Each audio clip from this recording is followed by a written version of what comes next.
I'll have to throw some disclaimers up in these videos I'm making, because this is all general advice, and sometimes there's one little thing about you or your financial position or your partner or your past or what you're trying to do that means everything I'm saying doesn't make any sense and it is poor advice. General advice is this, specific advice is where I learn a little bit more about what you're all about, and then that's more specific advice and what financial advisors prefer doing, because all this advice that I'm doing on these videos is very general.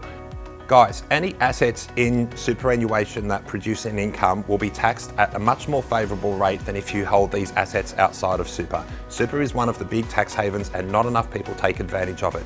So the tax rate in super until you retire is 15%. That's on your earnings, rental income that you might get from a property that you own in super, or just interest on cash that you might have in a deposit account. This is the thing, guys. You want to get as much into super as possible. Now, one of the big questions, and you'll have financial advisors arguing with each other about this, is if you're carrying a home loan, should you be concentrating on paying your home loan off or making some concessional contributions? Concessional contributions mean the amount you put into super is tax deductible, and we're limited to about $25,000 at this stage. If you're self-employed, you can dump that in on the last day of the financial year when your accountant reminds you to do so. If you're full-time employed, you're going to have to do that by what's called salary sacrificing, which is where you ask your employer to put a little bit extra into super. Be mindful of the cap, because that $25,000 cap also includes the SG, which stands for super guarantee, which is the money that your employer pays you. So if you're on $100,000 a year and your employer is currently paying $10,000 of your super, you're only allowed to put in another 15. So be careful of that limit, otherwise it'll be taxed at a higher marginal tax rate. Maybe make $1,000 a month and that's $23,000 a year. But coming back to what I was saying, if you're carrying a home loan, should you be trying to put money into super, which is great because it's tax deductible, you won't get taxed on what you put in, your marginal tax rate, it will come off your taxable income.